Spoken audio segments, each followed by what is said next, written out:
We call it stories of inspiring people, stories of incredible people, stories of intriguing people.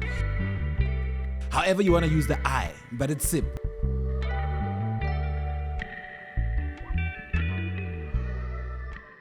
All right, let's start this interview, ladies and gentlemen. Drum roll, please. In the studio today, I have with me a very good friend, a very good brother of mine, and somebody that I look up to in terms of, creativity.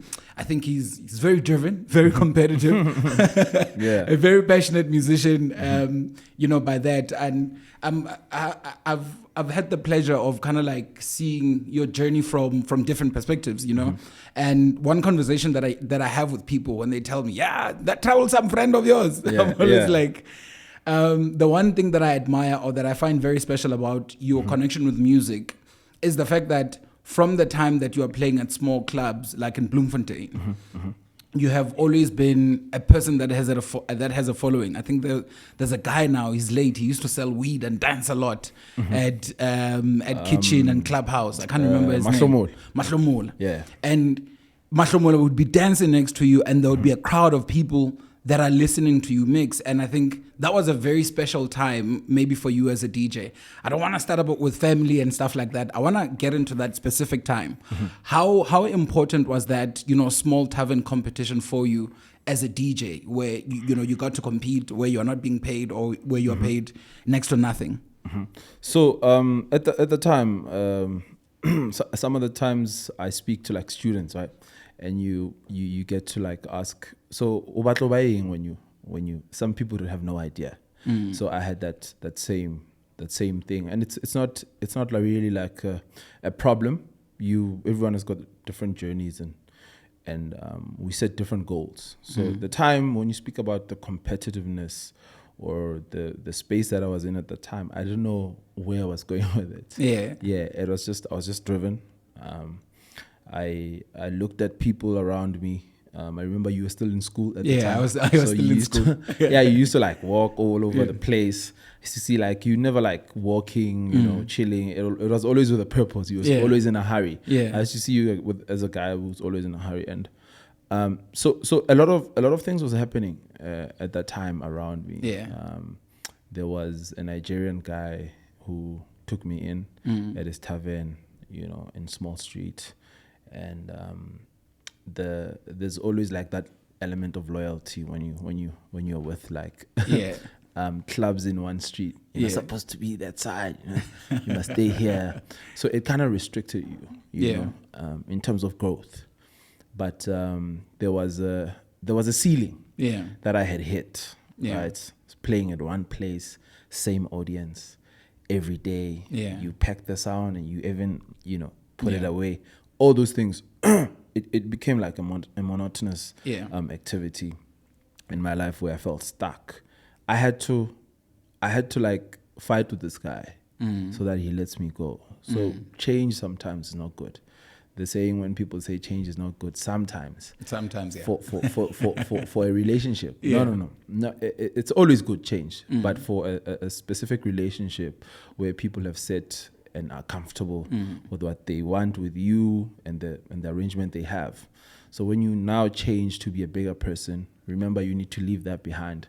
I need to look at other avenues, and I had moved now to Cubana in 2nd Avenue. That's like the upper class of which is like the higher echelon of the market.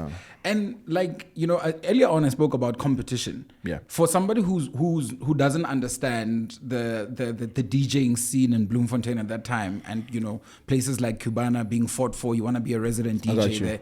Just how competitive was it? And at that time, because I think Bloemfontein, maybe some guys didn't go national for certain choices and reasons, but I believe it had the best cohort of DJs at that particular time. And it's still, the Free State still has some of the best DJs in the country. I don't want to sound arrogant, but this is my truth. I never felt any form of competition, to be honest with you. It has never felt like I'm trying to fight for my place. Yeah. It has always been in here that I'm there, but it's just a matter of like, we need to maneuver. There's a path I need to take. I'm still figuring that out. But as much as who's like the competition, I'm afraid to go out. Obviously, before I said you get those like giggles or chills down your spine because now there's an audience in front of you.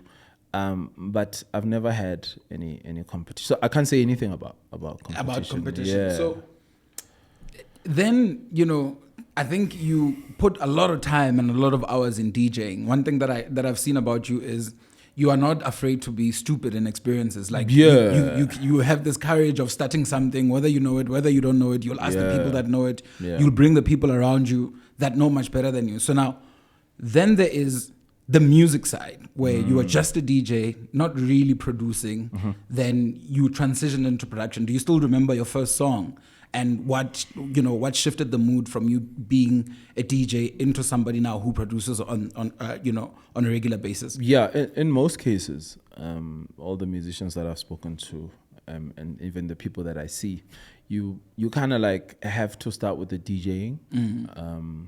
In most cases, I'm not saying this is like the formula or the law, if you may. So started with DJing just to get the feel, of what's happening around me and what I like. So you first have to like understand what you like. You can't just get into I'm making a song. What are you making? What are you feeling? What do you like? What are you trying to be? You trying to cater to a mainstream audience, or are you trying to cater to a niche audience? So at first I was more niche. I wanted to like have like my 5 people. The following must be very intimate. I must be able to count. I've always been a numbers guy. I must be able to count the people that I want to buy my stuff. I must be in control of the numbers. Really? Yeah. Don't you want? Most musicians want a big crowd. No. I've never been that guy. Yeah. In my understanding of like a relationship between an audience and an artist was I give you music. That's it. I don't have to go for an interview. I don't have to come present the music. I don't have to come and do the videos. I don't have to come photo shoot. I don't like photo shoots. I don't like videos or whatever. But it stems from me thinking that's the way to go, and I became comfortable in those thoughts. Yeah. You understand? So that was my perception of a relationship between an audience. Yeah. Oh my God. That's why I always say like I just don't like the whole conversation around when I see an artist or when someone says, I respect you, that's too big of a word for the relationship. You understand? The relationship, you're a consumer, I give you the music. Yeah. So that's just too big of a word. But like I said, it has never been like a mainstream kind of thing. So I was very niche. Started my first song, which was I forgot. It was called Talking Flute. Yeah, Talking Flute. I think I remember Talking Flute. Yeah, back in the time. So it was just a flute that was making a lot of noise. If you listen to it, now, it's just a lot of noise. So, and then I found an audience. Anyone who starts something creative will find an audience. Anyone. Really, anyone? Anyone who starts, doesn't matter if it's one person, 2 people, Oksalayo. It's people that are receptive. There will always be somebody that you speak to at some point. You always, there'll be someone like, looking at you. Look, man, I think at that time when you're talking about the transition of Cubana, you're also getting to play at a lot of, festivals in Bloemfontein. And I think you had a cool relationship with guys like Lulo, right? And there was single better days where for me, I feel like that was, the breakout single that sort of brought you to the mainstream as a DJ. And you were super ready. I mean, it wasn't just the TV competition, but I feel like you're one person who was always prepared in that moment. How did, your relationship with Lulo sort of add to how far Better Days got? Lulo has always been the ground man for new talent. He has always been a YFM of our, how YFM used to be like the breakthrough radio for new songs and whatever. And I don't know if they still do it, but it was dope back in the day. You knew who was new, who was coming, who was hot, who was whatever through YFM. So Lulo was that guy for me. That's how I saw him. I don't know how other people saw him. Yeah. So he used to play the song a lot without even me knowing him. I didn't even know how the song got to him. Yeah. Like I said, when you start something, there's an audience. There's somebody who's gonna. There's someone who's listening. So someone was listening. They played it maybe where Lulo was. I don't know. And the song went to him. So the relationship was not there in the beginning because, like I said, audience artist relationship, it's a very it's just a light thing, because I don't really have to like have a big relationship to listen to your music or to play it. The song has to speak for itself. Yeah, exactly. So there was no relationship at all. But we did an interview that literally made me realize that I'm actually recognized in South Africa. I went to Metro FM for my first ever interview. Couldn't even speak. I tell you all the time, back in the day, I still have this thing with my brain and my tongue. Like my brain would know the exact word, but the tongue wouldn't. I don't know what you I don't know what you call that. I'll just start saying some stupid stuff. So even in that interview, it was mainly music driven. I was very nervous about it, but it was music driven. So I said a few things. Put out the music, and everyone was going crazy. Who's this guy? But this is before the ones and twos. And then by the time ones and twos, SABC One, it was already done, boss. You were already moving. Yeah, I was already moving. Yeah. And there's this story that you always tell me, that you're on your way with a VW. What car is it? Golf One. The Golf One that you used to drive. Yeah. So, and it died along the way when you were coming to the competition. Yeah. So by the toll gate, that's the last one, right? Yeah, that's the last one. And I had a bit of a problem. I knew the problem when I left, but when you are driven and your dreams are calling you, how many petrol or how many even hunger, you don't eat when you're driven. Like these are the after effects of a driven person. And I thought I calculated it, but it wasn't calculated. Got stuck. Someone cut the long story short. Someone helped me out, and then I made it to the finals of ones and twos, and I was able to win. Let's talk about life in the mainstream, dog. Or whatever this, popularity section of, people who are artists in society is. And it's something that I feel like you're always very disconnected to. I feel like you are somebody who lives on the fringe of the industry. Why do you find yourself more being an artist for the fans and not an artist for the industry? Interesting.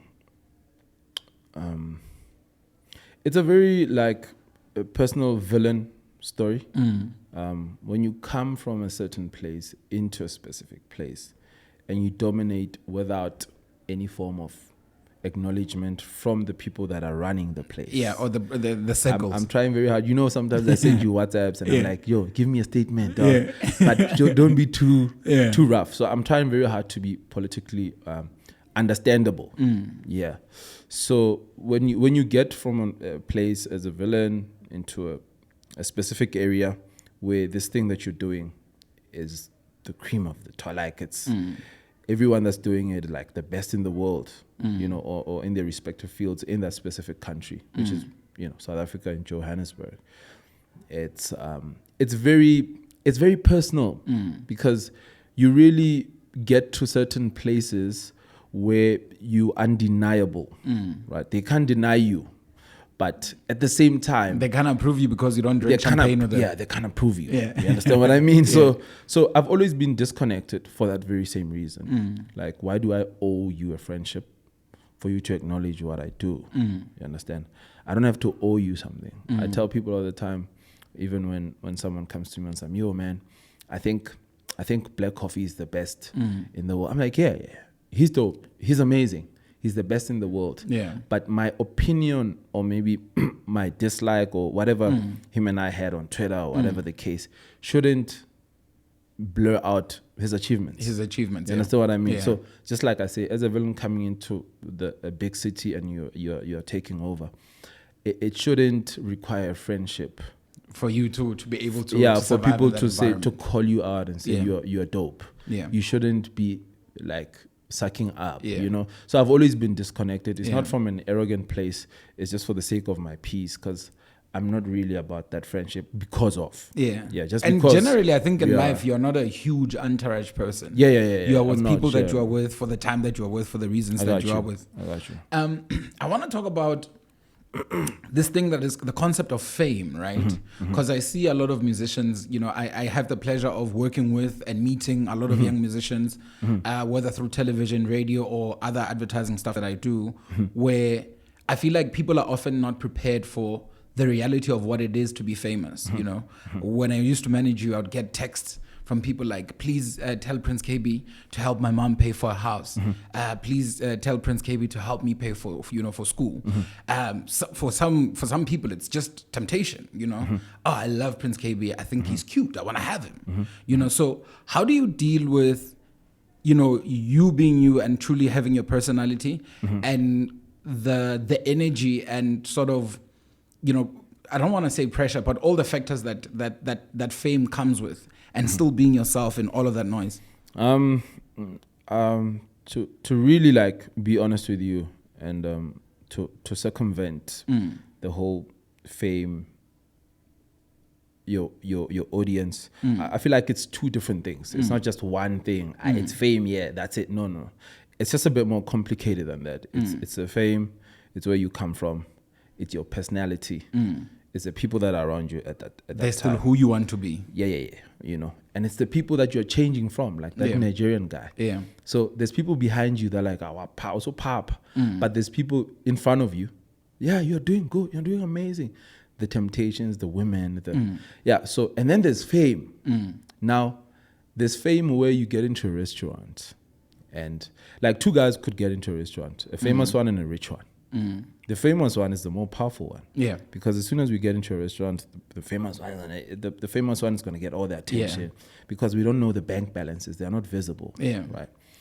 Yeah. So there are those people as well that where the fame aspect comes in, where even if they don't know you, you've got this aroma about it. So you deal with a lot of things in your head, right? So it's very difficult to get centered in either your beliefs, whether it's God, religion related, or you're an atheist, but you believe in something. You understand? All those beliefs become tainted and influenced, and it's just I don't know what epithet to call it, but it's just a lot of things that trickle down into your personality. Yeah. And you start diluting your thoughts, you know, and you start having like these thoughts about, I need to have these women. Like I'm on top of the world. I'm a king, you know. And then you get called out maybe if you're very close with your family or your mom, if you're doing some stupid stuff and all those things. So just to make it like very simple, fame is not really an easy thing. It's like a drug. True. You know, you look at it, someone says, I taste. You look at it, someone and then you take it. You understand? Like so it's like a drug. You take it once, take it twice. It just goes on like that. But for me personally, to stay intact with my music and my people and whatever, it's just that going back to that.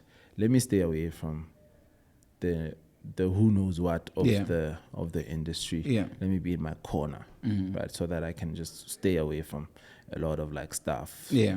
I'm able to circumvent also expectation. You know, I don't get into a room and expect this hoo-ha. Yeah, you always introduce yourself as hi, my name is Kabelo. You know, you know me, like, hi, my name is Kabelo. And I like being called Kabelo. Yeah. I think it's dope to have like this artist name or whatever. But I've kind of like outgrown You still want to be human at the end of the day. I kind of like outgrown it a bit. I don't want to lie to you. It was dope when I started it. Yeah. And, you know, Before I move on to the questions of talking about record labels, because I just want to understand the system quite carefully. Yeah. It's been something that you've been very, very vocal about. I want to talk about, and you know, I have to ask this question, and very in as short as you possibly can, just give me your honest opinion.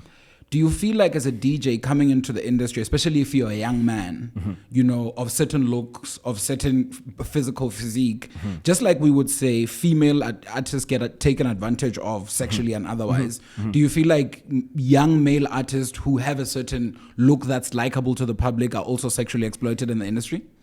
Yeah, it's it's not just the music industry. We've heard stories about actors. We've heard stories about even being taken advantage of from a same sex. You know, like a man would take advantage of a man. Yeah. You know, just because you're trying to get into some space Yeah. or trying to advance in your life. But I've never really had a case like that. But there's someone that literally would like, you know, when you pass someone, like when you're someone would literally just go like on my chest and my and my tummy, right? It's a lady at a certain show that I don't want to say, and that to me, right? It seems acceptable though, because when Prince Kaybee comes into the scene, there is a certain older woman in the media who's like, oh my God, that so make sexy. it acceptable. He can get it. To perv, you know? Yeah. So is it more acceptable to perv when the audience is a male? Unfortunately it is. Yeah. Unfortunately it is. There's nothing we can, like, I don't even know how to like look at it. I remember that time when they said you were dating some musician. You remember that? Yeah. Where it's like, he liked you. And I guess I've seen a lot of audience, like some people, some older women would like Nice to See and be like, oh my God, Nice to See is so sexy. You understand? Yeah. Or other women would like Set Trail. But what always bothers me, and the reason why I'm asking you this question is just, when it's a female, you know, artist, we kind of look at it and frown upon and say, this person is too young. You guys can't talk about them like this. Whatever. But then at the same time, you as the male artist, you're gonna be called sexy. You're gonna be called gorgeous. You know, you can get it. And then when you exploit, you know, the attention you get, you also become a villain. Yeah. So how do you balance that? Like, to know that I'm not gonna fall for the temptation that comes with, you know, this music, whether it's a person that I've always wanted to be with, or, you know, just a fan. Just to be honest with you, coming from black families, it has never been a conversation where they say boys can also be taken advantage of. Women can also be perverts. Women can also take people as sex objects. Women can also rape. Women can also abuse. It was never a conversation. It was always like, you gain a point even though you're being taken advantage of. You it's know like you're I mean? mature. You're like, you're a man. Yeah. Stick it up, you know. But obviously it comes from the years of men abusing women. If we are being honest, if we were to compare the numbers, it's greater with us. It's greater with us. No, that one we cannot deny. We cannot deny. It's greater. We carry the burden of, you know, whether you abuse or don't abuse as a man. In one way or the other, I still believe that, you know, if a woman is scared because another man would abuse her, and you look like the good guy, you're still benefiting from that. And I think we have been villains in society. That much we cannot deny. But I think it's something that is worth looking at when it comes to young males in particular, because I think you can get very clouded by the power, man. You're coming on, here's a woman that you've been seeing on TV all her life. She's telling you that you're sexy. She's touching your chest. Yeah, and you're allowing it because of, you know. You also want to have that power. Yeah. So I don't, sometimes people lose the consent chat when it's guys. Yeah. Right? It's like consent. Is consent? Is it body language, or do I have to say it? Must we have a paper? Do we sign? What is consent? Yeah. You understand? So it'll be like, no, but he looked like he liked it. Yeah. But I was acting mature and acting comfortable because we were in a space where there was like a lot of people. You understand? So if I'm acting for the sake of the space, not to like, you know, say some or call you out or swear or whatever, for my brand, I'm protecting my brand as well, right? But to you as a perpetrator, you're like, but it looked like he liked it. Yeah. So what is consent then? Yeah. You know, because I also have my story where I'm like, I didn't respond negatively to what you did because of the setting that we were in. Yeah. I didn't consent to anything. You understand? So it's always like the consent chat is like with a male. It's always I don't touchy. think we should dabble into it, but we should. Yeah. You understand? And we should understand where males come from, and it doesn't take away from how much abuse we've given to. Anyway, like I always see this thing of where like musicians who are males who refuse those advances, they end up being labeled as, oh, so and so is gay because I was trying to hook up because with him. yeah, because you're trying to be a self-respecting man. Yeah. And then when you don't, then you're also a hoe. I think it's a very difficult space. Yeah. I mean, I don't want to say much about it. Yeah. Because no. Yeah. And now let's talk about, talking about that. Yeah. I don't know how comfortable you are with talking about that whole nude scandal. No. Do your thing. Yeah. I feel like at that time, people made you a villain. Mm-hmm. And I'm not saying this because you're my friend. Mm-hmm. People made you a villain, mm-hmm. while somebody who was the perpetrator of exploiting a level of secrecy that you had mm-hmm. with them mm-hmm. was actually taking advantage of you to push maybe their fame ambitions or their music ambitions. Mm-hmm. Did you feel like people understood that you were victimized in that circumstance and that you are not the villain? Some.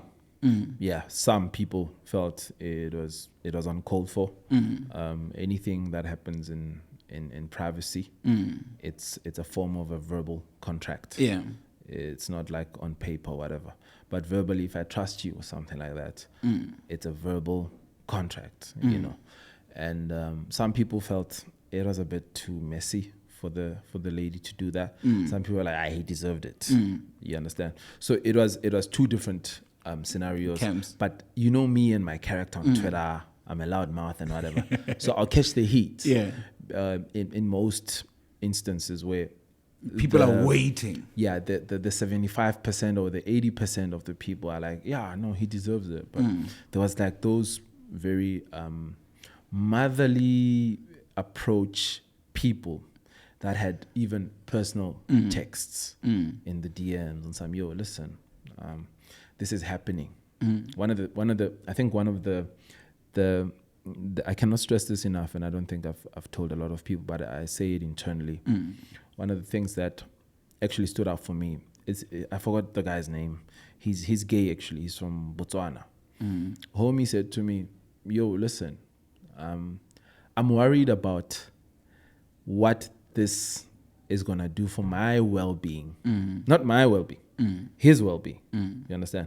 So he speaks about how the music makes it better for him to be himself, and it's not like a prescription that is like from a doctor where you take, but it's something for the spirit. Yeah, it's something for the spirit. It's not prescribed for you specifically, but you tend to connect with it.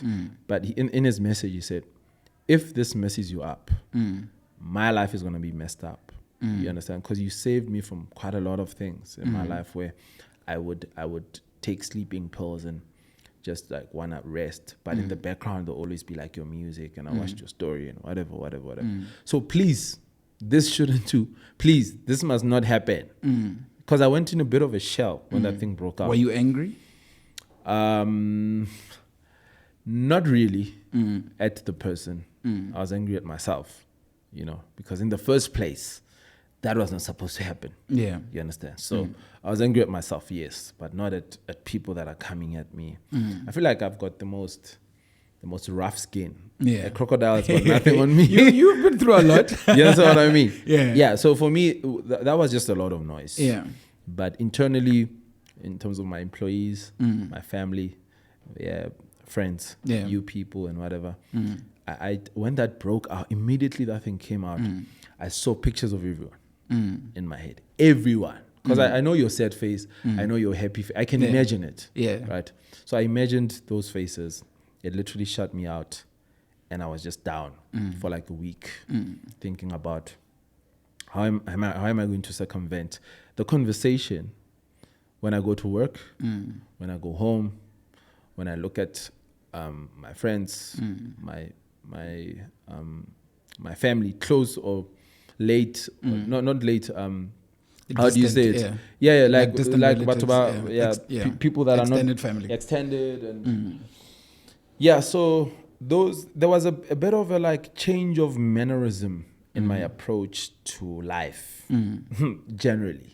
Yeah, when they say something will humble you, so my mannerisms became more careful. You need to be more careful with your approach to things. So that was not an angry moment for people or the person that did it. it was an angry moment for me. And a personal lesson. Yeah, and a personal lesson. Yeah. Right. Now, let's talk about record labels, bro. Take me to the emotions of your first time signing a record label deal, to what kind of relationship you have with record labels and contracts at the moment. My contract, Sebo, is perfect for me. When I signed the contract, I was very well versed about it. I knew what I wanted, and I knew where I was going with it. So it's a different story where you sign a contract, you get to a mainstream level, hits whatever, and then you look back like I ban robile. Then me signing a contract, reading it, and then getting to that mainstream stage, getting all the hits, and saying, this is now my time to recover the money that I've given to these people. How do you do that? You open different avenues. You use your name to get in different spaces. You cut down on the bookings fee that you take to the thing. So my contract, that was one element that I had to tailor make. Is I don't want you to take my bookings. You can take the master, whatever, however percentage it is. I actually got called out by the Universal.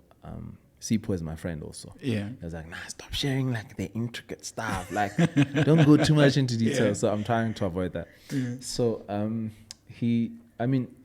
with that, like I used my influence and to accumulate some of the business that you know about today, and have what I have. So that's my sanity in understanding that I've given away so much of my intellectual property, and it has to come back in some now form it has of to come back. Yeah. You know, it really has to come back to me, and it has come back tenfold. You know, God has blessed me so much, to a point where I really don't have to be out there to be flashy for you to know. Yeah, I'm good. I'm good with what I've done, what I've achieved. So you have that at the back of your mind all the time with what you have achieved. It keeps you sane. So with the issue with me and contracts and people always like complaining, like you signed, man. Come on, you put your name down there, and those intricate or maybe specific big words that were used were supposed to be understood. You understand? Or maybe tailor make it. There's always a room for negotiating. Always, wherever you are. Just be an Indian and negotiate all the time. You understand? Yeah. So I negotiate the contract, and I'm fine with it. I'm left with like 2 optional albums right now. And then okay, cool. Then you can do your own thing. Yeah. And you're at a stage right now where I don't know whether it's to call it not believing in albums, especially in the streaming era. And you know, we have had the Gemini album, and you have just recently dropped 3 in the Morning with Ben September, right? And are you at a stage where you're like, you know, you just want to keep dropping music, whether at any time, without the restriction of, oh, let's have a launch party, let's have launch dates, let's have all of this? Are you over that phase of the music side of things? You can say that, but there's also like an element of consistency with your catalog and your framework of release. The model of it for me is influx the market, put out as much music as you can. You know, whether it's PR driven, album driven, or whoever is trying to, or whatever idea you have of your outcome in terms of your goal, just put out as much as you can. You understand? So, but now for me, the only way to do it is to always like drop singles. It's not a disbelief in the album way of doing things or whatever. It's just me trying to keep consistent with music. You know, just keep consistent. It's not a bad thing. If you want to go back to the album, you can go stream the album. It doesn't say the new music now because you're streaming an album, no, don't release anything. We're still streaming this. No, you can do both. Yeah. So just put out as much music as you can. That's my philosophy right now. And why the younger artist? I mean, you get this question a lot, and you always answer it. Why the new artist? Why the voices that are not in the mainstream? Music belongs to young people. Music belongs to young people. I don't care where you come from. It's the future that knows what's gonna happen, and the future is the young people, right? So it's always like very unfamiliar when you get in studio with a young artist, because they do things different. You understand? You get in studio, like it's different way of writing. Someone starts with a bridge, someone starts with a chorus, someone whatever. You know, it's just different ways, and you get to understand different ways of approach gets you to a different result. Yeah, we doing the same thing. It's still music, but approaching it differently. Yeah, it gets you a different result. I made an analogy with like a shower cap. I remember I once texted you. So with a shower, not a shower cap. It's a shower. What's that? Is it a cap also? What do they call it? Yeah, that thing that spraying thing. That's the shower man. Yeah, a shower head. Yeah, a shower head. Yeah, a shower head. So one thing with a shower head, as soon as you open the water, right, the shower head regulates the water for you, right, to a certain setting. When you turn it slightly around, the shower head regulates a different form of setting, which now sprays the water more.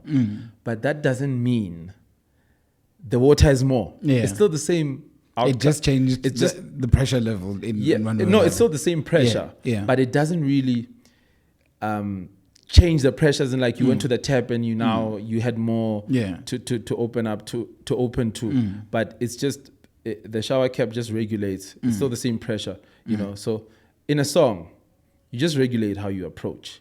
Still the same effort, still the same enthusiasm, but it's just a different approach that will give you a different result.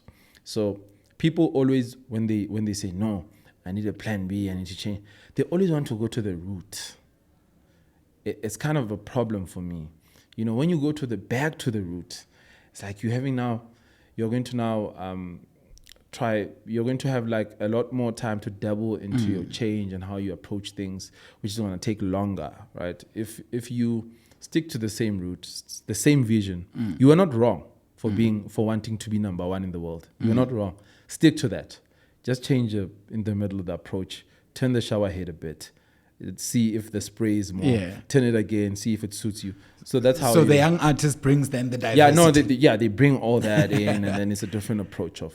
Yeah. Then earlier on you spoke about you being really comfortable, right, and doing music now financially because you love it. And of the stuff that I know about, there's the tracking, there's now the wine, there's also share investments and whatnot. How important was it for you to diversify your money at the peak of your commercial success? And who was in your ear at that time outside the industry that was like, dog, put it here, don't put it into property, don't put it, or if you put it into property, don't put it into this kind of property. So talk me through establishing your portfolio.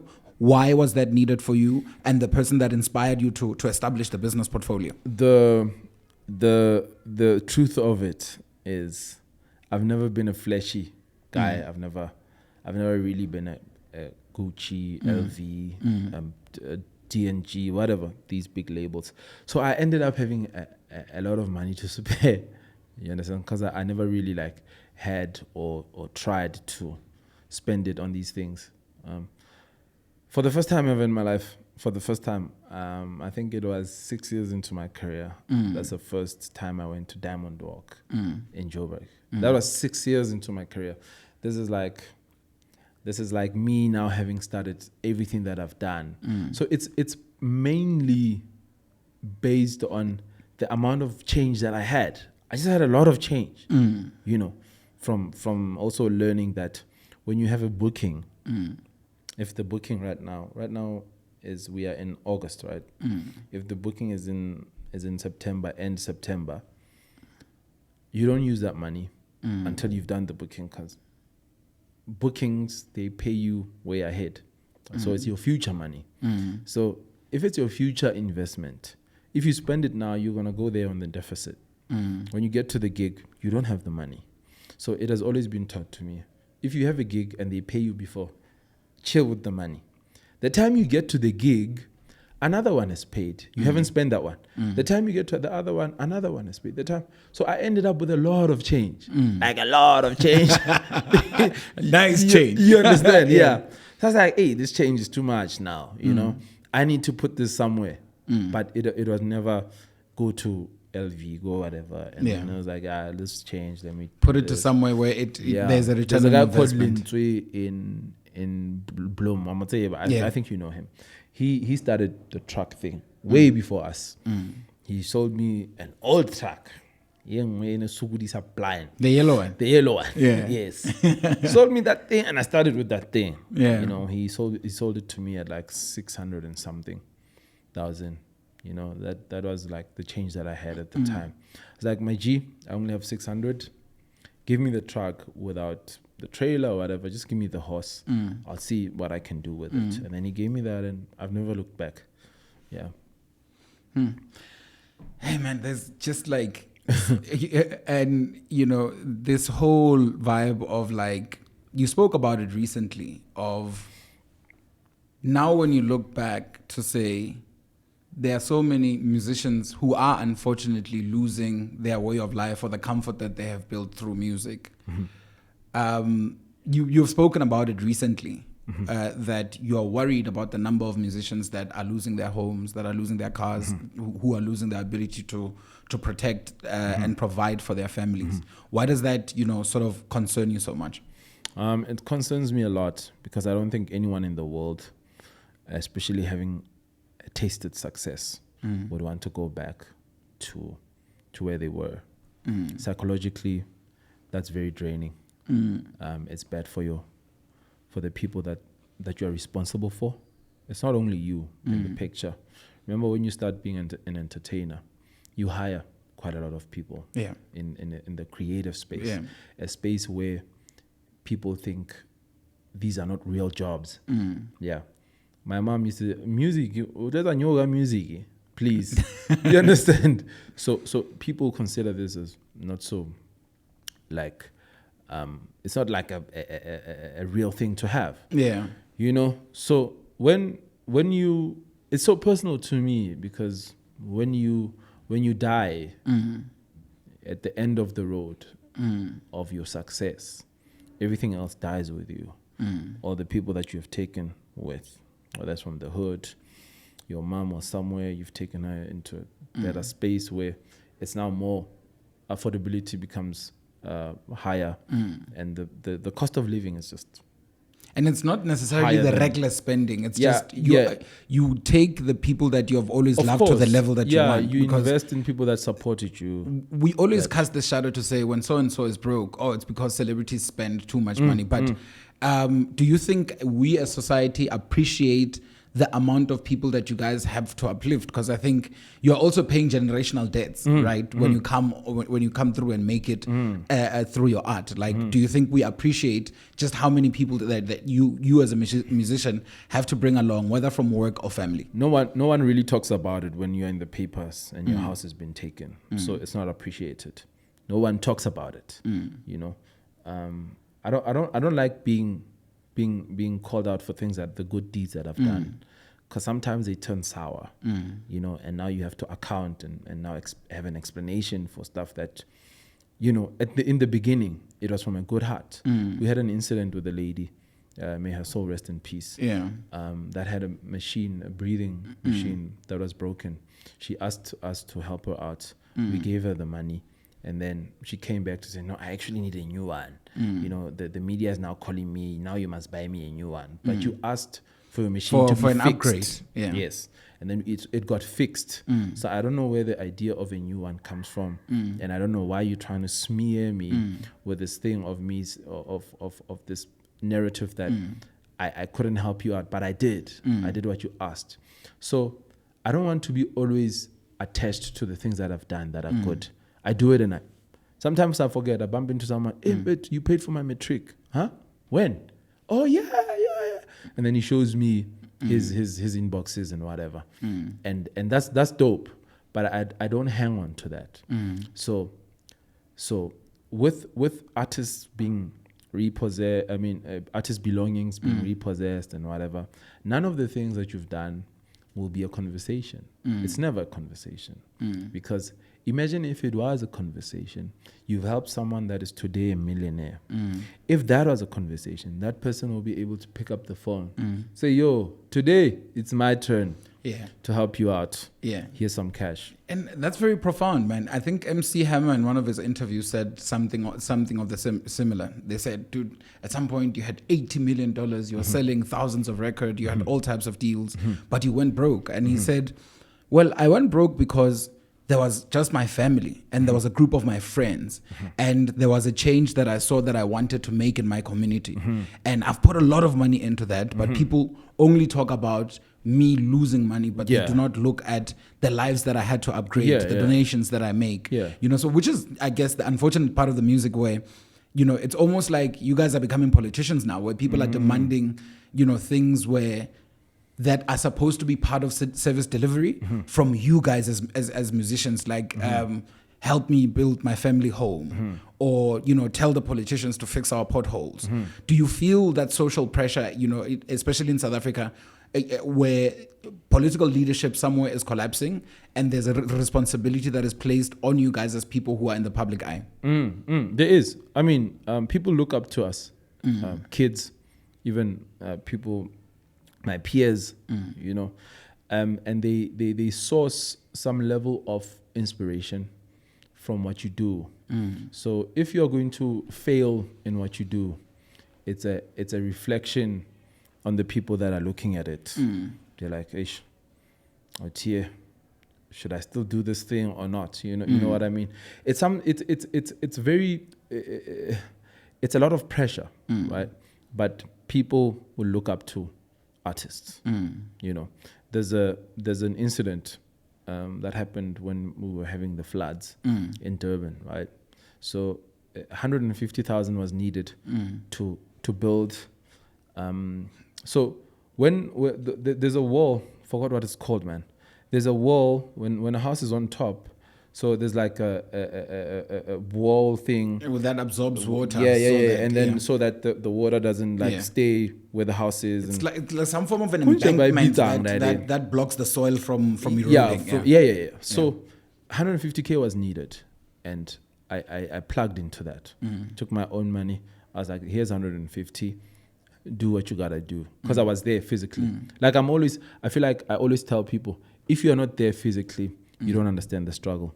Even with Fees Must Fall, I went there, I saw and I understood the struggle, what these kids are going through. So I went there at the floods. I saw mothers crying, kids homeless, all their clothes went with the floods. They don't have food, they don't have a future. So I saw that and I felt that, and it was me understanding the narrative of the situation. So understanding the narrative of the situation, it literally took my hand into my pocket, reach out for that 150, put it there. That's just the understanding of the situation. It's not Gabelo saying, Patala 150. It's the situation. It's the situation. You understand the seeing, situation, So that situation says, hey man, go into your pocket, put there. But after I put there, after they have built, everyone was fine. Bansendela text about it. We feel like we need to. No, you don't need to do anything. That was for me. I did that for myself. To get like to I was reacting to a feeling at that time, and I also don't regret reacting to that particular feeling. Please don't feel like you need to give me something just because maybe I regret, hey, I lost money here, I need to. No, I don't regret any of that. It's something that I wanted to do. So even when you do those things, it's a social responsibility. You can choose to do it. You can choose not to do it. It's up to you. But I feel like we all have social responsibilities to carry on the Ubuntu narrative. As people. As people. Not as artists only. Dude, we ran out of time. Yeah. We ran out of time. Ladies and gentlemen, with me today, I still have the incredible, people call him Prince Kaybee, a personal friend of mine, Mr. Kabelo Mutsamai. Yeah. I was supposed to introduce... I don't like Prince Kaybee. I was supposed to introduce you like about Twale City. But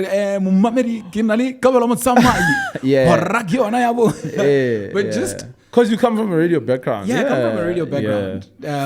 But, man, in closing... Yeah. What kind of man are you not now? Like, because, and I'm asking this question because I'm trying to get you to reflect on who is the future Prince Kaybee. There's no like very specific changes, right? From where I started in the middle or to where I'm going or whatever. It's just different forms of my past that are there forming the future Kabelo. You understand? So I look at all the things that I've done. I look at my relationship with sex. I look at my relationship with money. I look at my relationship with my people around me, my relationship with social media. So all those things are just like a puzzle that keeps going, that will give you a final picture at the end of the day. So I'm still in development. I don't know, I don't have a final sketch or like a template that says, this is where you're going. Yeah. But it's just a lot of things that I'm encountering that are making a form of this puzzle that at the end of the day, maybe at, I don't know, I don't want to say at the end where you're like dying or whatever, but at some stage, the puzzle will make sense. Yeah. And as for now, you're still figuring it out. Yeah. So in terms of, just in closing, the wine business, take me through that. You've just gotten into it, and you're establishing yourself in that category. Why wine, and where is Milani heading? Milani is a wine that I have. It's my son's name. His full name is Mino Milani. Mino Milani, it means music. Milani means growing together. Yeah. I hope he plays some instrument one day, because there's no way you can't be called music and you can't Milo play Milani. And he has a very exotic music name. Eh? You know what I mean? Ladies and gentlemen, Milo Milani. You know what I mean? Yeah. So I started that wine business, and it stems from a conversation that I had with a friend of mine and business partner, Diego, where we also like have another relationship at a Red Star Raceway. Yeah, so that's another business relationship. And then he said, yo man, me and my family, we own this farm. There's a stake that's available. With that stake, you're able to produce, harvest, and you've got your team. There's people there that you can pay, blah, blah, blah. I'm like, oh, okay. Accountant, what do you think?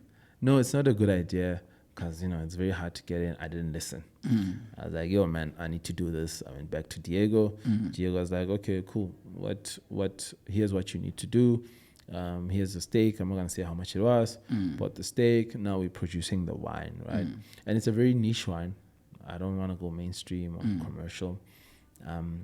It's only 7,000 bottles a year. It's a small farm. It's a very small stake, and it's not a lot of people. People literally have to come in the beginning of the year and do that, and then we now waiting for the wine to come to harvest, and then we produce. That's like maybe around March, April, and then we produce, start selling. By the time we finish selling, it's December. They must come back again. So it happens every year. And it's like seasonal movement. Yeah. So with that, it's not really like a big thing, but I'm excited about it. It's also part of the puzzle. Yeah. Like I said. I feel like you're always doing something new. Yeah. I try, bro. I try. Thank you very much, man, No, it's a pleasure, for joining us on Stories of Incredible People, Stories of Inspiring People. Yeah. That's what the name of the show is. I appreciate it, man. It changes. You can be incredible, inspiring. You can play with the eye, however. Yeah. But in short, it's called SIP. And I thank you very much for making the time. I appreciate it, man. I'm always inspired by your moves. Thanks. There's always a lot to learn from you, and a lot that we differ about. Yeah, of course. No. We always You're the most argumentative person I know. Yeah. But I appreciate that. I think sometimes the clashing of the rocks is the sharpening of it, right? I got you. And keep going, man. Yeah. I think you are carrying a lot of people in your back. You are inspiring a lot of people with what you do. And we are thankful. Thank you for making the time. Thank you, bro. Peace out, guys. Easy. Thank you so much. That was Prince Kaybee on SIP. Ladies and gentlemen, that's it. However you want to use the I, but it's SIP.